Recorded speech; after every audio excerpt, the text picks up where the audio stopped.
Council Member Scott Harrington. And then Common Council Member Don Matheson is away for today.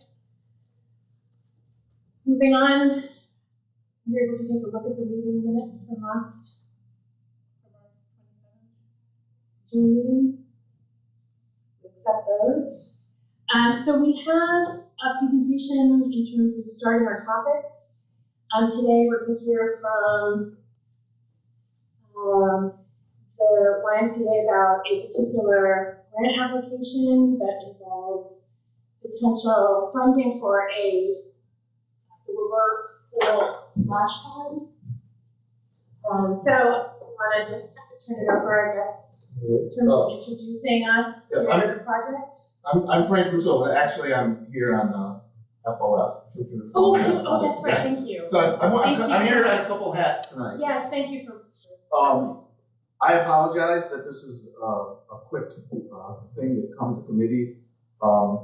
We've unofficially been discussing a splash pad at Wilbur Pool to replace where the baby pool is for about a year and a half, but we weren't really getting anywhere or anything. Future for Oneonta Foundation had the opportunity to get some money. They had some private funding come in. We believe we're going to have about $80,000 towards this project. And to make it a little more serious, we went to FOF and said, hey, would you get a grant writer, because I don't think it's going to happen. The city's not funding us a splash pad. So can we get a grant writer to see what we can do? And FOF approved that and hired a grant writer. So how this happened so quickly was we really hired her like a week or two ago, and she got right on it, and she was able to make a few phone calls, and there's a couple grants out there that would be eligible for the splash pad. So I'm not talking about building a splash park. I'm talking about building a splash pad that would just replace the footprint of the baby pool at Wilbur. It's underused. It's broken a lot. And it's not exciting. So we were only trying to do that. Like I said, it's been in some unofficial conversations for about a year and a half, but it never really materialized to anything. And I had people approach me with the money, the $80,000. So I figured we'd use it. So anyway, long story short, she researched a couple grants.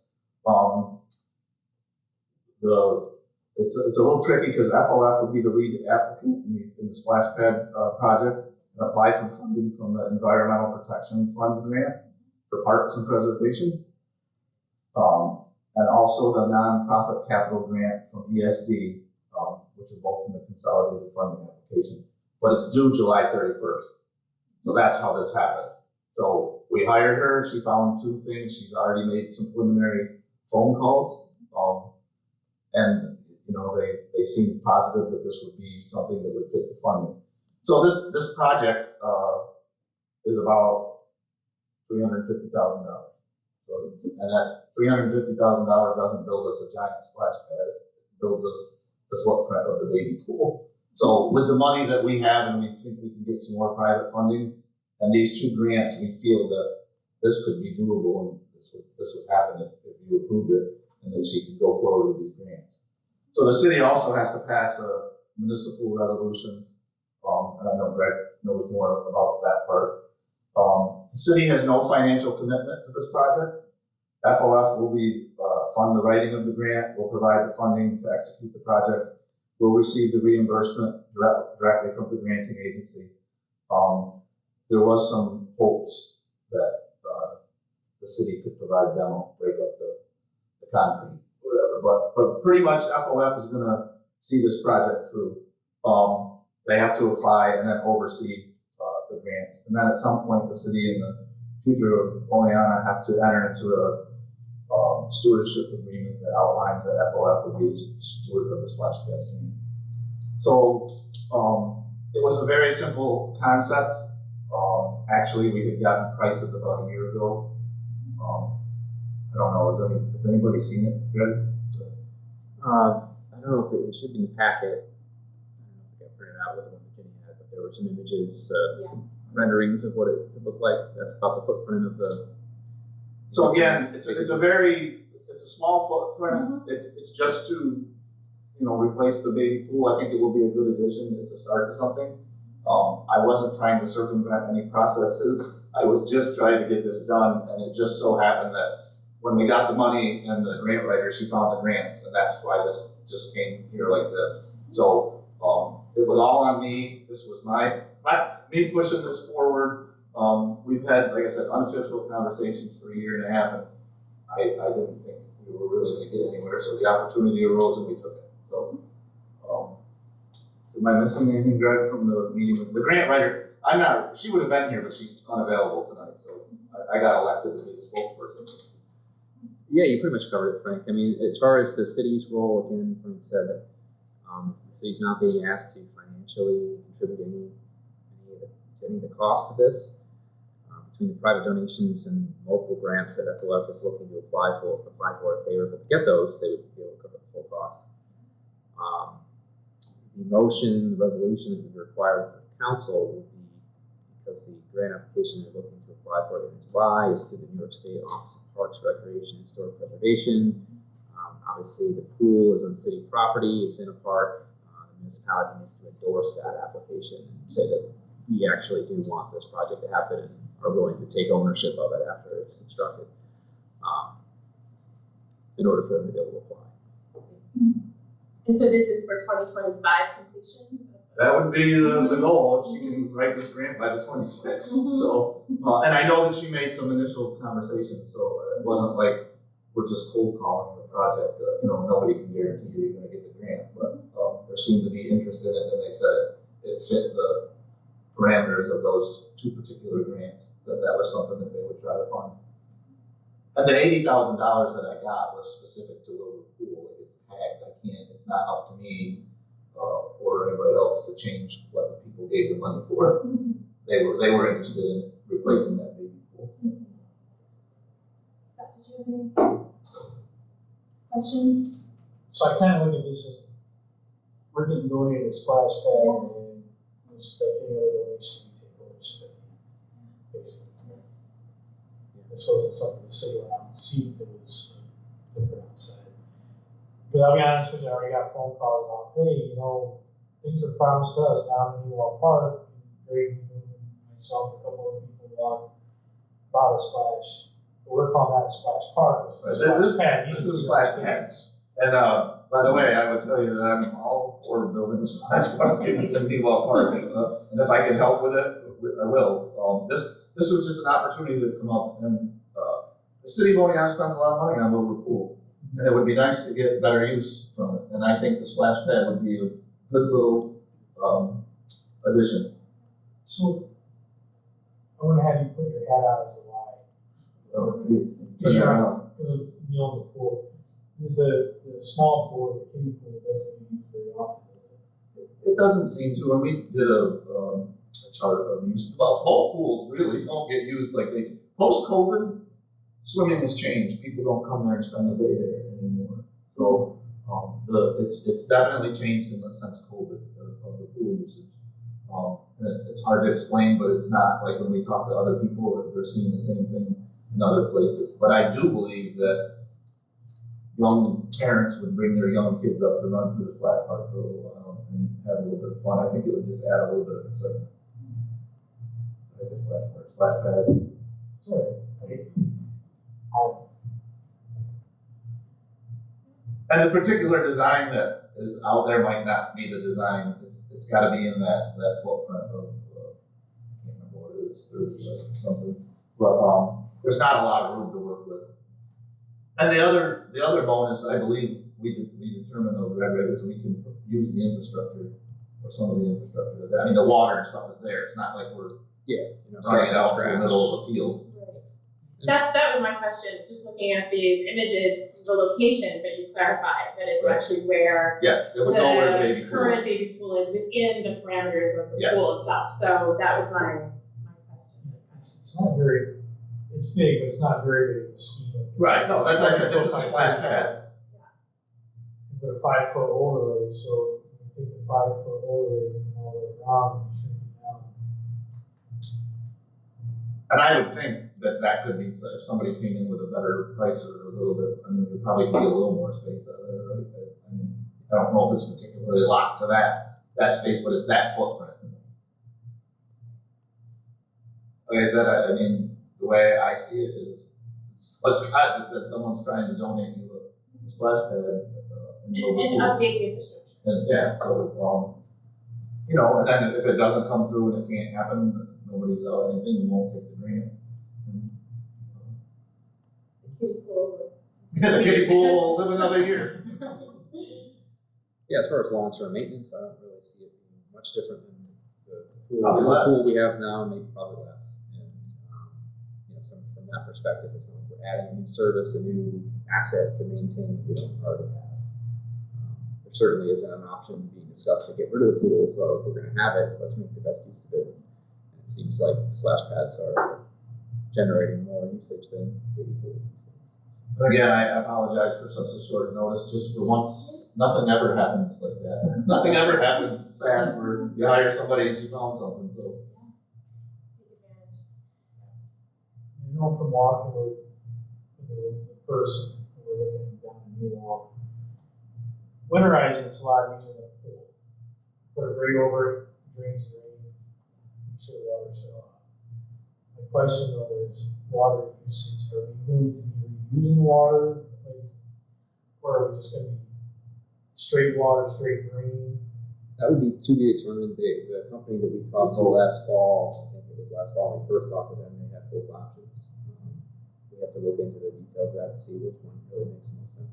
And on the one, if you reuse the water, it has more DOH requirements. And if we just did it out of our, because we already treat the water.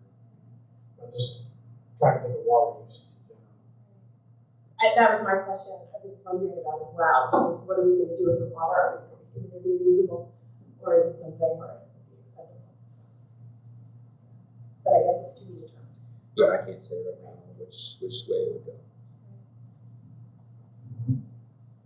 Basically, like I said, we're really looking to get the approval to have that grant writer, which I've already hired to fire off the grant. So, I mean, it could not be a discussion next month and they said he didn't get the grant, so, but if you don't try, it's for sure you're not gonna get it.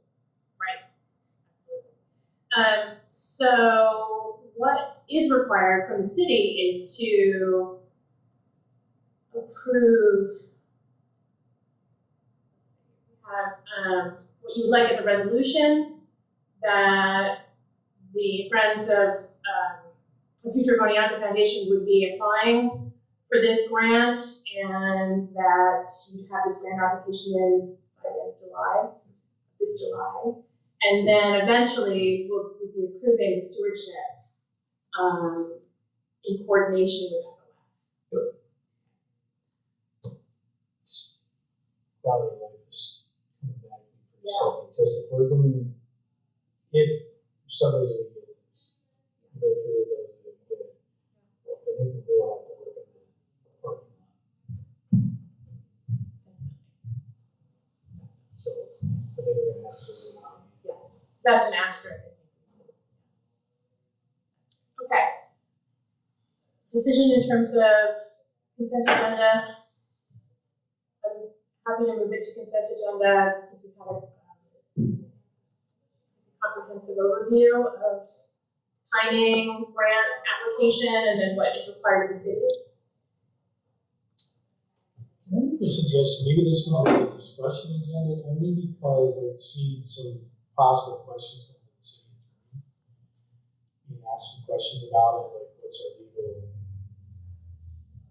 if we do it, the legal way of doing it. Of working with FOF.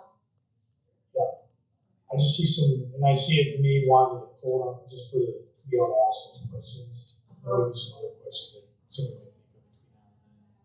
And the whole council gets the back. That may not be answered. They do a good job in the narrative, but I'm just trying to think, this might be just one of those ones that there may be some more questions on.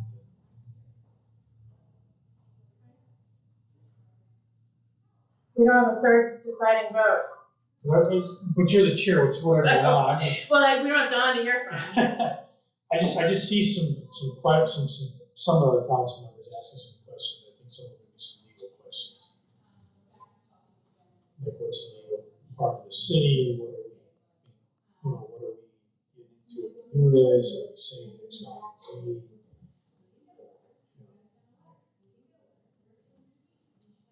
Of course, then again, I could also be made a fluid too, and go right through and we'll discuss anything. So, whatever you would like, I just. The reason I would put forward consent agenda, this is an item, would be that it seems that the city requirements are minimal for this project, in terms of it really is a donation, and that this is something that the contribution on the city's part is, fairly straightforward.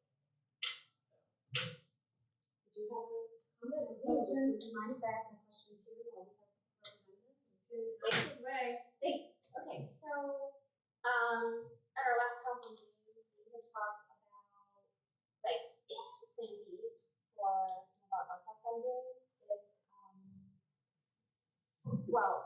So I think that there's a good chance that we'll go with stage more process. But when we initially earmarked the $235,000, that was I don't want to say that, but it was just like a number that was estimated, and it was for the stage in Miller Plaza and the stage in Newell Park. The stage in Newell Park now we know is going to be like $1 million. So that part of the ARPA spending is kind of unrealistic. And I think personally that it makes sense that we reduce the portion that we're going to spend on the stage in Miller Plaza. All of this to say, I'm really advocating for some of that money to go back into the parks where we had discussed initially spending all of the first tranche of our ARPA funding. So my question is this: I'm not seeking city funding, but would it compromise the project in any way if the city were to consider matching funds or some contribution to be able to make the footprint of this larger? I would think that would be acceptable on our behalf and the donor's intent. I would have to run that question back to the engineering, as long as the footprint could take it. I mean, my feeling would always be bigger is better, you know what I'm saying? But also you have to make it realistic to what amount of work space we have. I guess that little pavilion could come down. I mean, I think you can go. That's sort of what I was thinking. So just from the perspective of the fact that this is something that the community really wants, and it could be like a regional draw, the more we put into it, the more likely that is to happen. And so if we were able to like move the pavilion and slightly expand it, I don't know what the cost for something like that would be, but I think it would, I think it'd be a great use of funds personally, and I think it would have a nice return. I definitely support it being in Woodland Park because A, the infrastructure is already there, and B, it's like, it's accessible, families can go, they're already going to the pool, and you can see people in the pool, and you can go to the splash pad, it doesn't have to put that up. So, and I think again, in terms of being a regional draw, it makes a lot of sense because you just go to where our water is. But yeah, so for that reason, I think it's a little beneficial thing for everybody. So I think it's complicated. They're under time. Yeah, but I think if you had more money, it wouldn't. I think the grant's still going to go in and figure out that. There again, you have to get that passed. But if we deal with more money than less money, so, Right, an advantage. right. I wouldn't think it would compromise our project or change the donor intent. I mean, I would think that they would want to build as big a splash pad as we can. But again, I wasn't trying to build or circumvent a Newell Park splash park or something someday. But this would be a good start.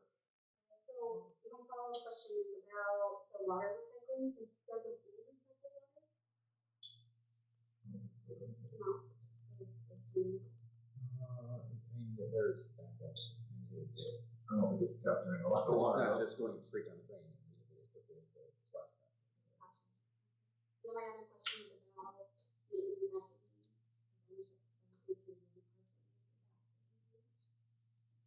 I just have two questions. For the application, do you have to have the specs in the set and decided upon? Or is it just an idea? I think it's the idea, I'm not, don't quote me on it, but I think she's gonna send it in with a concept. And then my second question is, Scott, you mentioned a promise for Greenbelt Park to have a splash park. Has council ever passed a motion saying that they're going to install a splash park in Greenbelt Park and it's going to be funded for? Is that just The promise was made by them and Mayor Dick Moore when they took out the first pool. Because they were filling in, that they would have something down there, because it doesn't make sense to truck. Kids. So this was under All Miller's up there. administration, but was there a council motion to that? But when I say promise, what I'm saying, I don't say a promise of necessarily like a vote, but there was a thing was, we have to take this out, this is what we're doing, this is what we get, that we have to have it down here. I just don't want that to be pushed aside. You have to remember that, you can't always get people from point A to point B, and you're trying to put more draw on the Market Street and Main Street now. If you think about the splash pad doing down there, and then you got to get to the restaurants and all the stuff like that, you can increase foot traffic on Main Street, which is our whole goal of trying to get businesses back on Main Street. So, I mean, I just wanted to make sure I wasn't supposed to be earmarking money that I don't have. no, I don't know if there's ever official thing from the council. I don't know that, so. It is on the Blue Rock Master Plan, so in that way, it's official, but not. So we'll just take one more comment because we do have quite a few items. Yeah, I just wanted to say, I think there would be a lot of community support too, and people remember that plan. And I had just recently, even before I saw this agenda, saw a lot of people commenting on Facebook, looking for splash pads and going to other places to find those splash pads so we could get them here. So I'm wondering about, in terms of, you mentioned Click, I'm wondering about taking Katie's suggestion and addressing that. Potential plan in the Click meeting. To expand, potentially, apply using ARPA funding, or, that we could have a discussion in that meeting for, Absolutely. that could be a location, for that kind of discussion in terms of how we appropriate the rest of that ARPA funding. Because we go back to the pool where we talked about a heater for the pool, Exactly. covers for the pool. Right. Something to try to make the pool, Right. you already invested in, we gotta try to get people back to it. So, yeah, I'm good with that. Oh, yeah. I just wanted to say that relative to the EPF grant that's coming in at the end of July, I think the project that you're proposing needs to go in as is. And anything that you're thinking of doing in addition to that should be a phase 2. Because you can't, if you're going in with a concept that's got to be developed if they get the grant, it can't be increased at that point without some heartburn with the funding agency. So if you want to do other work, I don't know if you'd be able to enlarge the splash pad, but if you're doing work around the pavilion, whatever, that stuff could be in phase 2. I don't think there's time enough right now to enlarge the size of the splash pad for this grant. That was my It could mess it up if you get funding. It could get like a crazy hard. Didn't we talk, Greg, that it could be built in such a way though that someday we could add on Yeah, I think you can, modular? that would be a conversation with the designer. So that if that, what she's proposing, that, next year you could build on the next year, you could get it in the funding cycle and build onto it. So that's not a dead issue. Yeah, sorry, I was kind of trying to whisper this thought across the room. Didn't we get a plan from that meeting with company about the splash pad in Minnewater Park? At least not plans, right, for a larger. I'm trying to remember if there were similar renderings like this. There was an email, but you were talking about the road. Over $1 million. The soft rip side, so it was a big one.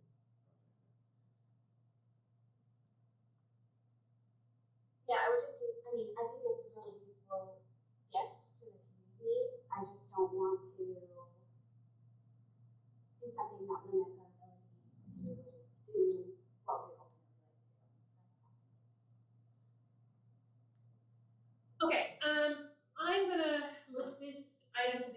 agenda because we've had a thorough discussion about it, the contribution that the city is being asked for is minimal. And so I'd like to move on and talk about then the Clover Park Lifeguard Initiative, which is the second item. It's a contract approval.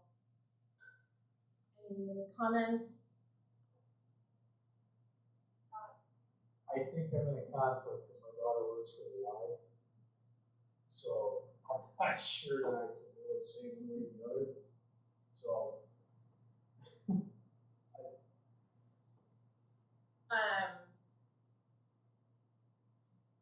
Can I just Yeah. clarify that? So wait. this is New York Swim's grant Yeah. that was awarded to the Otsego County.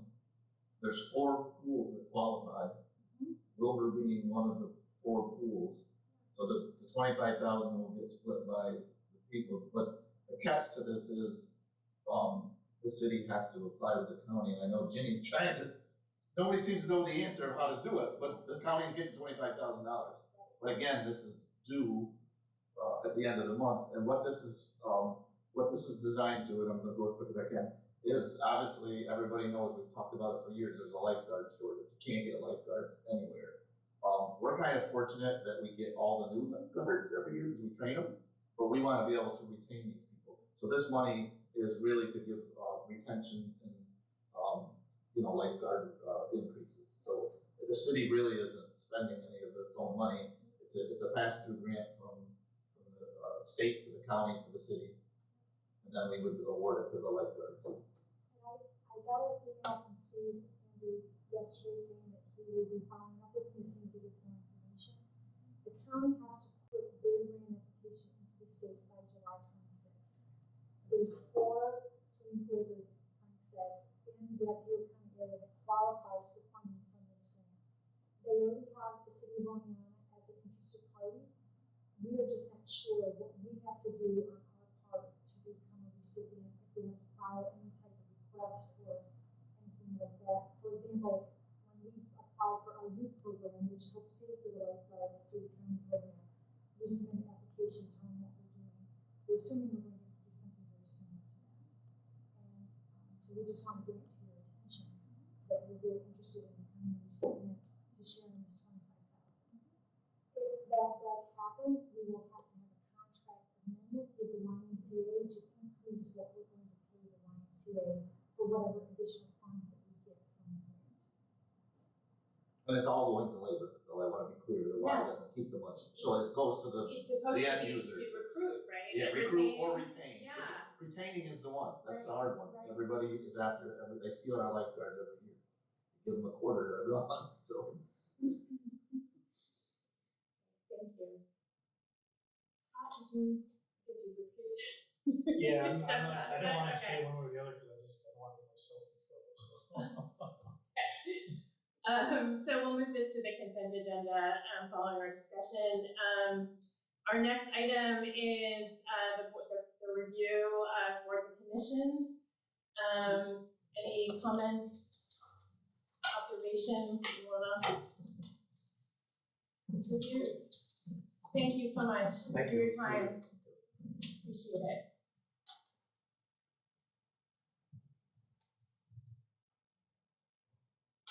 Is the idea of the quarterly review just to tell us all the commissions and stuff? Yeah, already that's kind of pointed, kind of the stats, like the status, temperature check.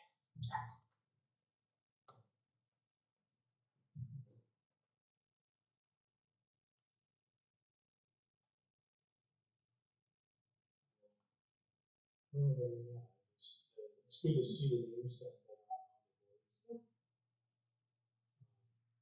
So we still have to get 2 for the airport. Does that include the one we just did? Okay. So we still have 2 there.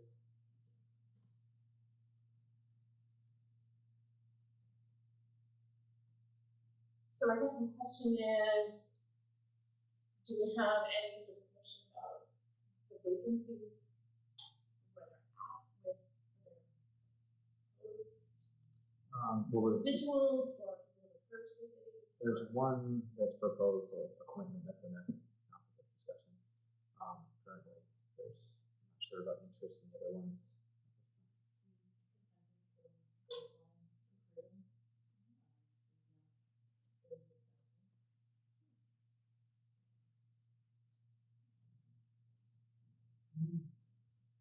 We have the same problem with Florida where museum plumbers as good as electricians and finding people that reside in the city that are actually licensed. Someone, Board of Examiners follows this particular vacancy required to be a journeyman or higher. And you have to reside in the city that you're representing. Didn't we do something with the electricians where we took one from outside? The plumbers have an outside. Yeah. Electricians have an outside because representatives that are NESEC, fire, and inspecting agencies are not required to be residents.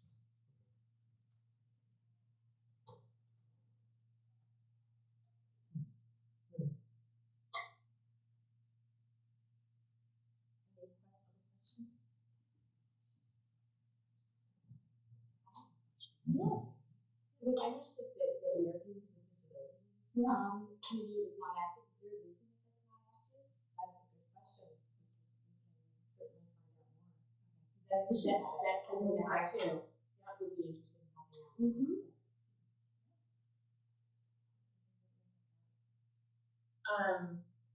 In that spirit, I wonder if we should move this to discussion during a council meeting, so that we could raise the issue of reactivating this committee. That one specifically. That one specifically. If it's a matter of finding something that's recommendations too. And perhaps council members would have some suggestions if we were not getting and attracting the appointments. What perhaps we could do further. Advertising. Exactly. Openings. Yeah. There might be. We should spread the word that there are other vacancies. These are on the other appointments.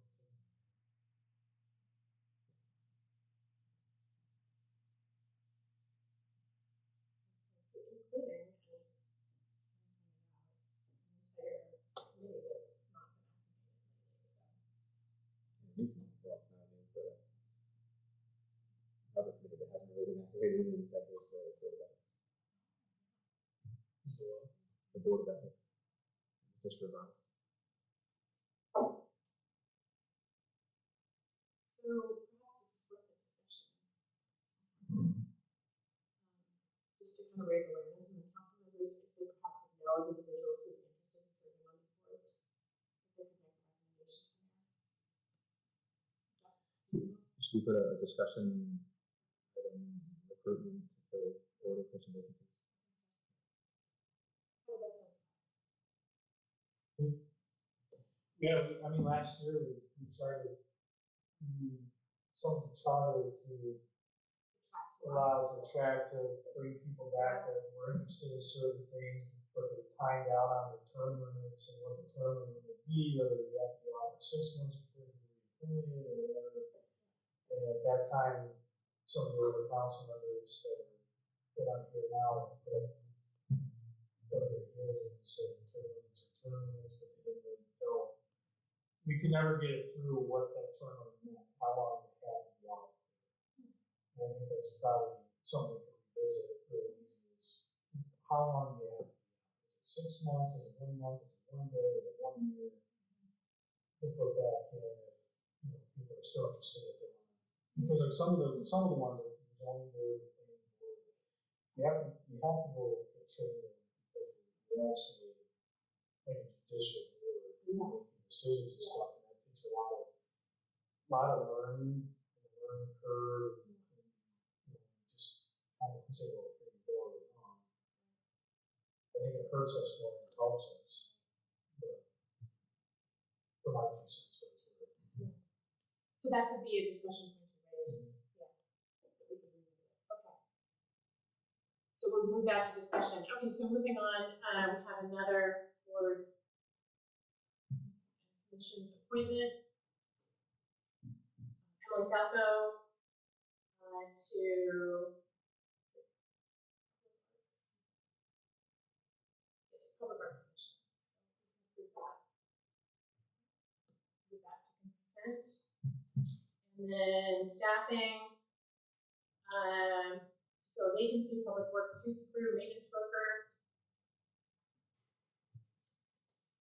That's the Need explanation, or do they have a form correct? Yeah, any questions on that one? It's a replacement? We have an open position in administrative, we're choosing not to fill that, and instead fill the CSEA position. Based on the demands.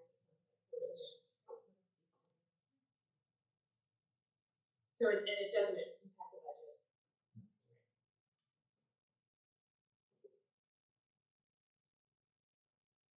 Any thoughts, Scott? So are you doing away with this position, or just unfunding the position?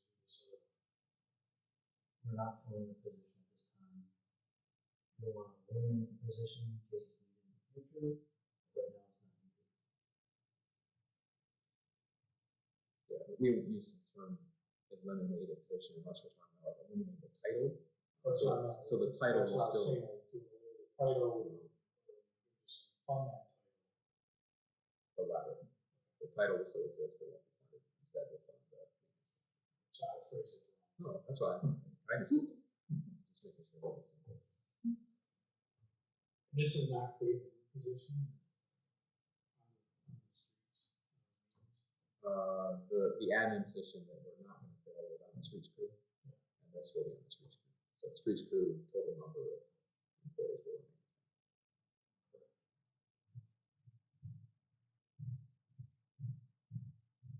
We had a general supervisor and assistant to the general supervisor in the admin position. So we'll still have a general supervisor for the streets crew, plus 9 CSE employees.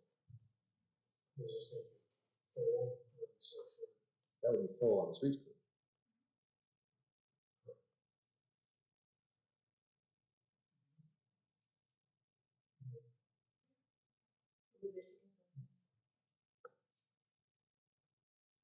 Moving on to staffing, fire department. So unlike that position, this will have a budget. This is the budget difference, okay. Right now, we have someone that's out long-term medical, leave it up to Greg to discuss how that's folding out. But this position, basically, we have the fire academy starting on September 3rd. So we can hire an individual, upstaff by one, or we wait for the final determination on the other individual. By the end of the year, we'll be fully staffed and start 2025 with a 7-person crew across the board. I don't have exact numbers with me right now, but what I can tell you is overtime is down, and we just had 2 firefighters graduate from the fire academy and just started that. So now our overtime for July, other than the crew that's short, is way down. So we're just now basically doing if someone calls in sick or emergency callback, and with busy season for vacations and holidays, all of those are covered when we have a 7-person crew. So if we go into 2025 with being fully staffed, I think it's really going to drive down the overtime numbers for us.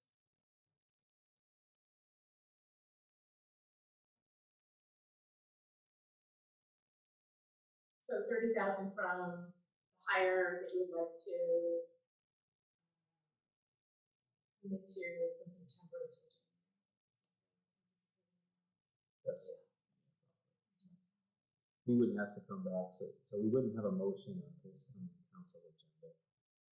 Right, we would have a motion at one of the next council meetings in August with an actual hire, budget adjustment. You already said something correct. What we discussed. Because there's another component to it.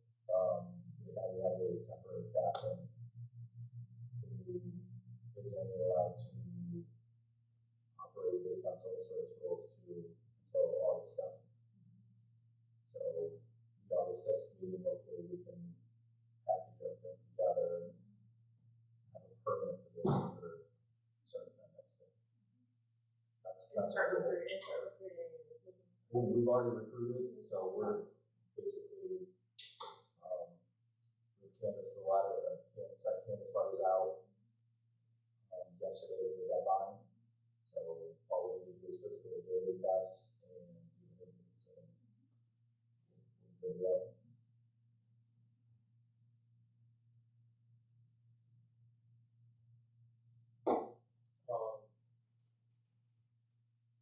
So, the basis of the 7-person crew is if somebody's sick, you said the 6, you have to call somebody in, right? Is that still operating out there? So we have a 6-person minimum crew. When we're staffed at 7, so like right now everyone's using, a lot of people are using holiday vacation time because this is traditionally the time when they use it. So with a 7-person crew, 6-person minimum, we don't have to fill any overtime. Now, if someone calls in sick on top of that, we would still have to do that. But I just want to make sure I understood you. So, but you also have people who are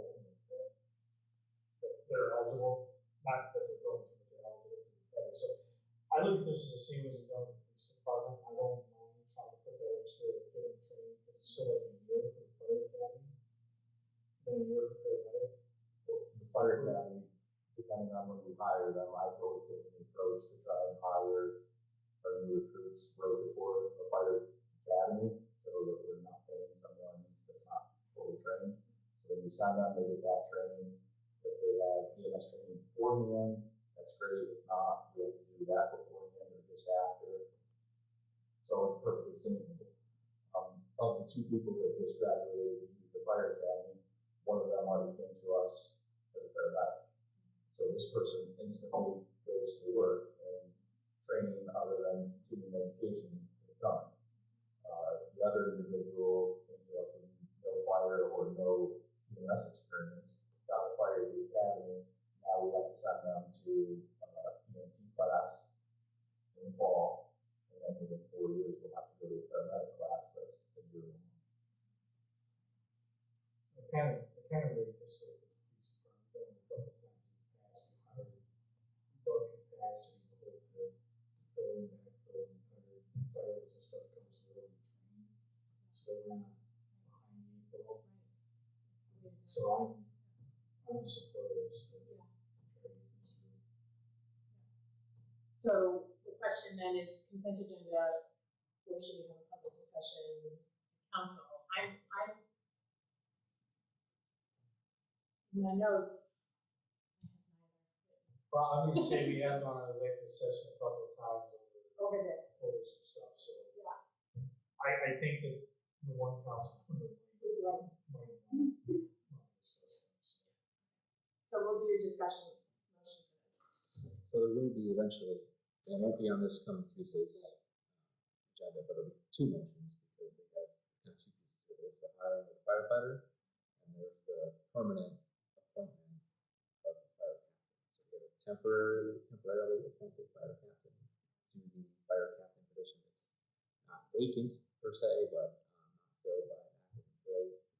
Long term. So in order to have someone in the role, job title of fire captain on August 7th, we'll need to make a permanent appointment.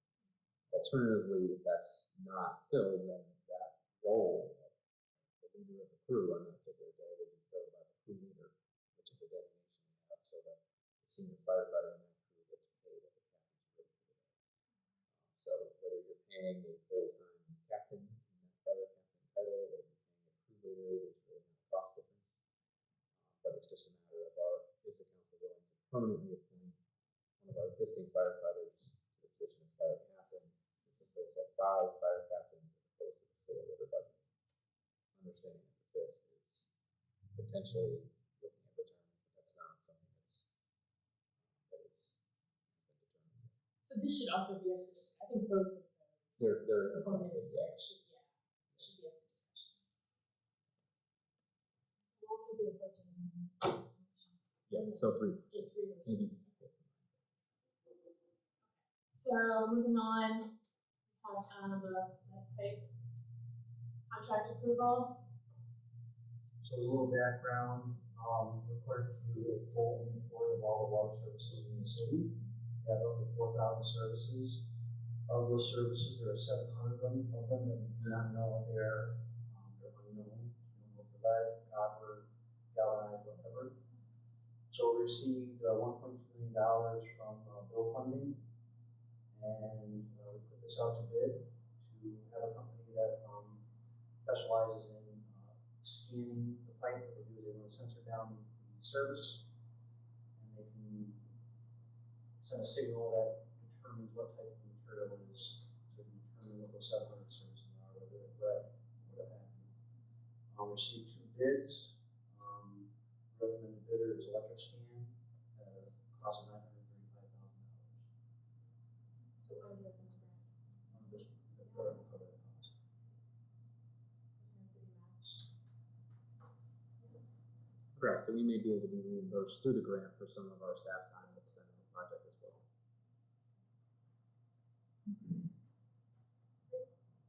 I think we move it to consent. Okay, moving on, there's the assessment, another contract approval for pavement. So pavement condition assessment. Basically, what they do is they drive around with a device on top of their vehicle, kind of like Google does when Google does the street scans. It's the same technology. And what they're doing is they're inventorying all of our streets. They're doing an assessment, and basically it's artificial intelligence that's telling us, prioritizing what streets, are more critical versus less critical. And it's going to give us data that's going to help me and my crew manage our streets a little more, where we're spending, funding, where repairs are needed. We received 2 bids for that project.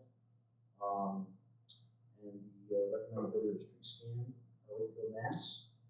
And the cost for this year, which is a 3-year contract, $12,100 a year. So for a total of $36,300 over 3 years. See that, and it is a budget item. It's been already adopted.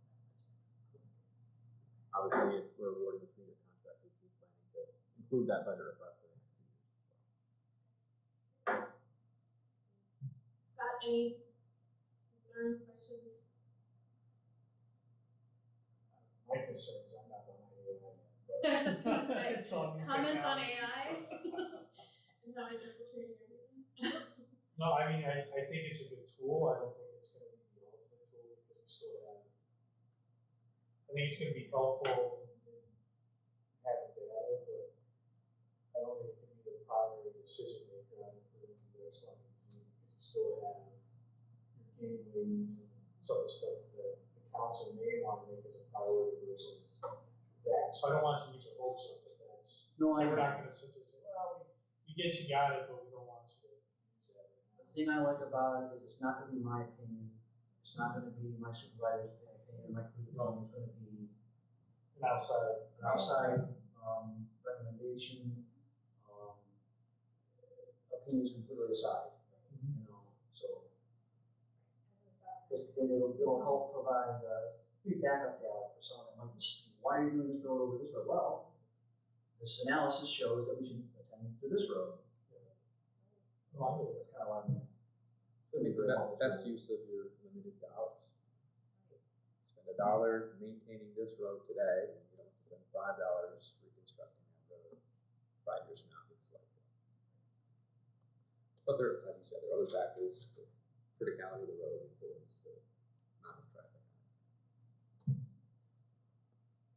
So we can move that to consent, and then our final contract, HVAC. So this is done through a cooperative. It's an approved cooperative in our procurement policy. The company that is doing providing the HVAC maintenance is AirTemp, and the cooperative is Essential Construct, which we have done 2 Demolition 27.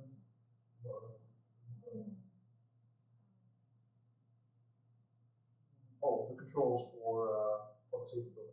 Yes, They were part of that. yes, I was gonna say, it was. So we've done 2 successful projects through this cooperative. This will be the third. It's not a project, it's a maintenance agreement. And it's a 3-year maintenance agreement. And it is mostly a budget item. I do require some transfers as noted on the form. I require a $1,200 transfer for G code. I require a $1,200 transfer for A1622 code. And I require a $12,000 transfer for A1621. All 2476.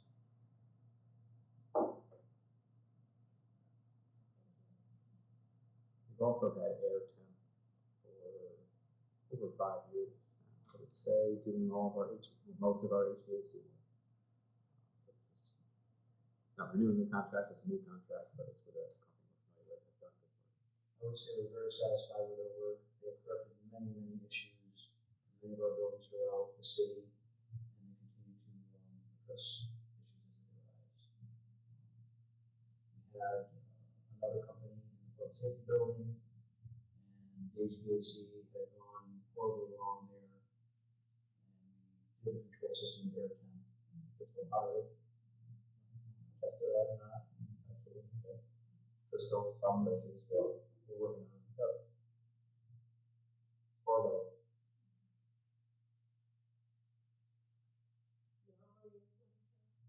there's one of the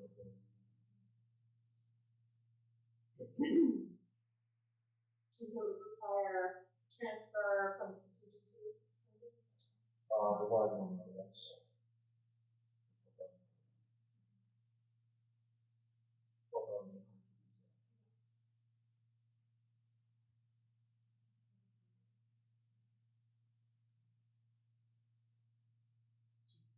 Are you taking them from the army or taking them from somewhere else to put into? It's money, so 1622-409 is an armory code for materials.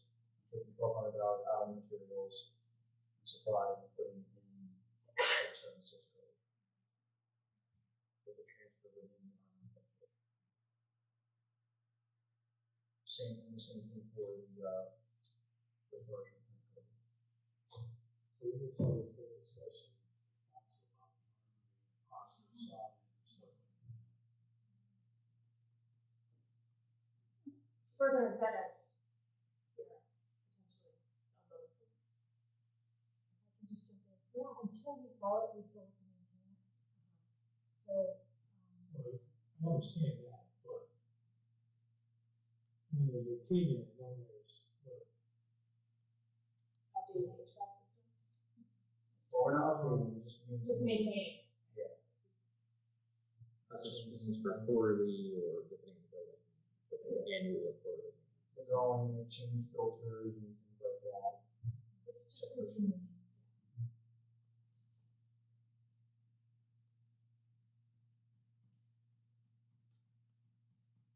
I would be open to having a council discussion. I'm also fine with moving this to the recommendation of DPW director that we move it to consent. so this isn't like changing, I might be getting this backwards because public safety, That was changing from the sound control system. this is just gonna be the regular maintenance. This is just regular maintenance. Did you share the Excel spreadsheet I put together, Greg? It's on our fire, that's why I was asking. It's very helpful, actually. I mean, it's really budget code. It's not gonna take out contingency.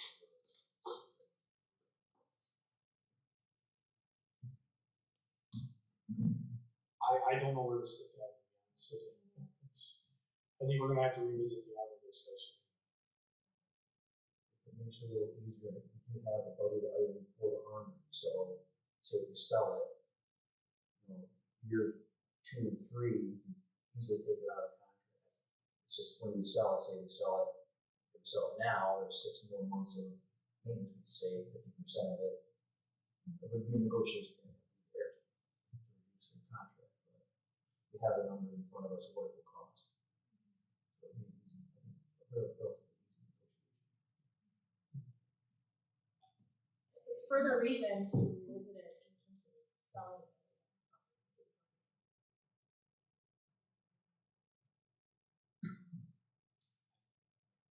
Kind of lost.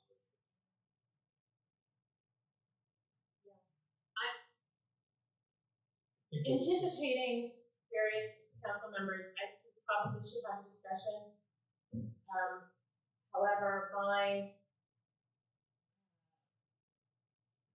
understanding from the director of DPW is that this is what's required for maintenance.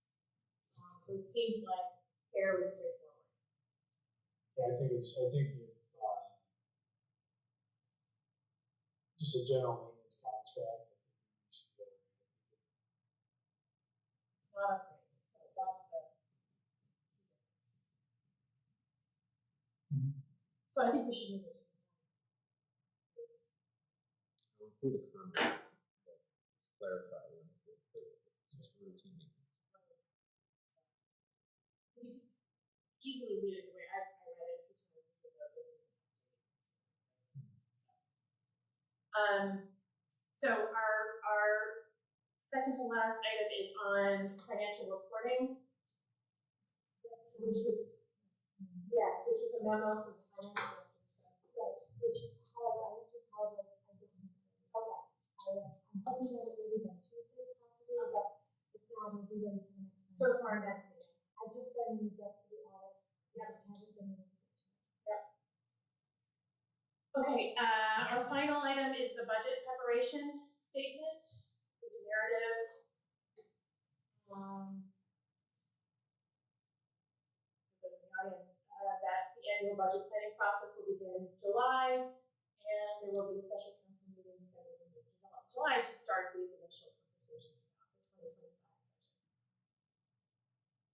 Yeah, and it's just a link for anyone that hadn't previously looked at the city charter or the budget process that is outlined there. So, Sherry has sent out a poll for council members to find out the best date to meet. Reminder to anyone. Probably last one. So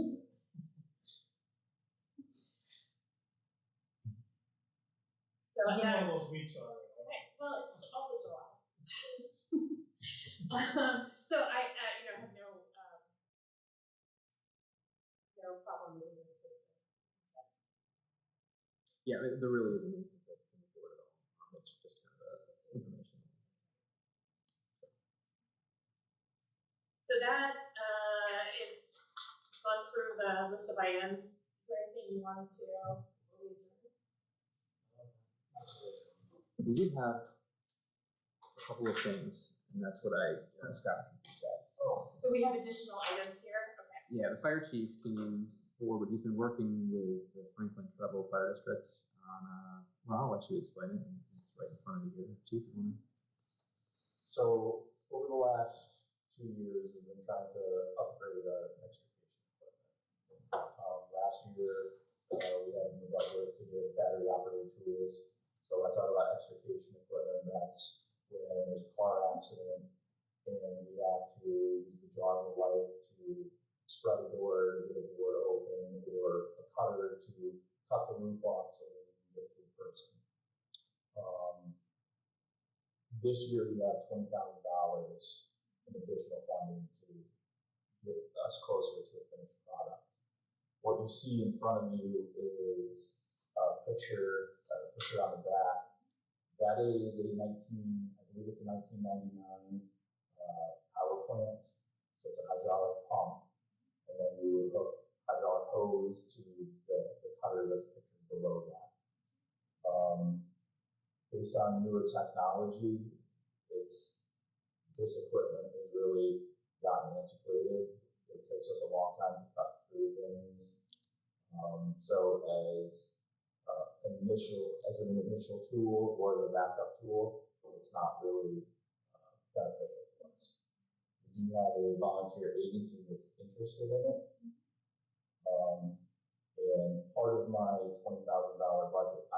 under budget. I don't have it in front of me, but I want to say like $1,900, $1,850 through the Franklin Treadwell Fire District. They've already agreed to purchase this at its full face value. And what I'd like to do is take that money and cover what I'm under budget by. So that requires an intermunicipal agreement. They've already agreed to it on their side. So I just need you guys to push it.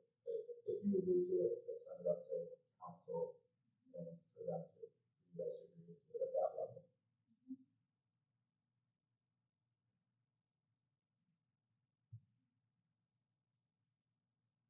So the $2,000,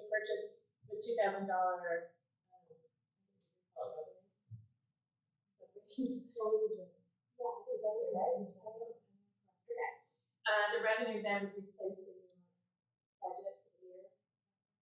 So I'm just looking, I mean, it's not a lot of money. Right. I'm just looking for it to go into, I believe it's the 404 code, reserve for equipment, just the amount that I'm on the budget.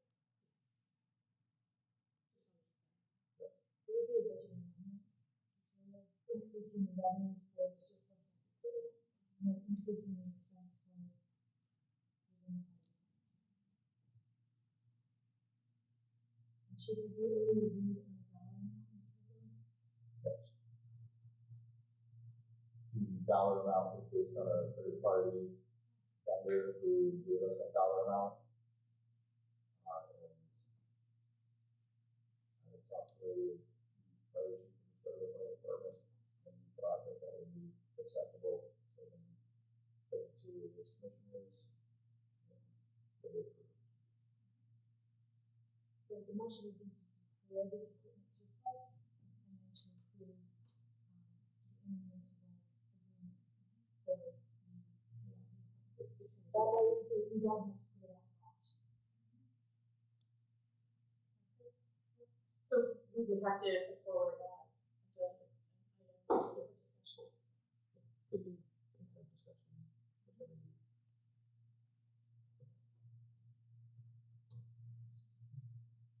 We'll have a discussion. If it includes the amendment, we should discuss full council. Were there additional items? The only other one I wanted to mention,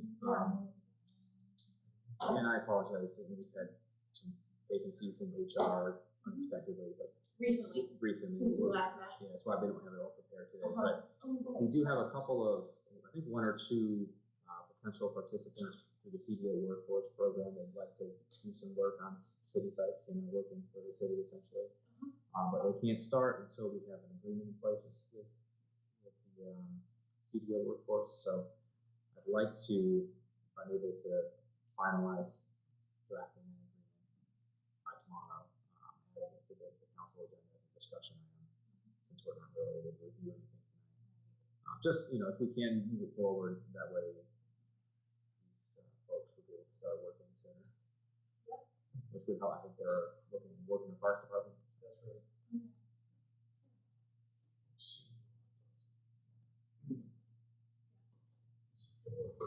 Yes. So that would be included, those additional positions would be included as discussion items for next month. Right. And they wouldn't be city employees. They would be employees of the other organization, and they're just assigned to work with us. We have an agreement that we're supervising and instructing them. So it's really no cost to the city, benefit to the worker. I have worked for them.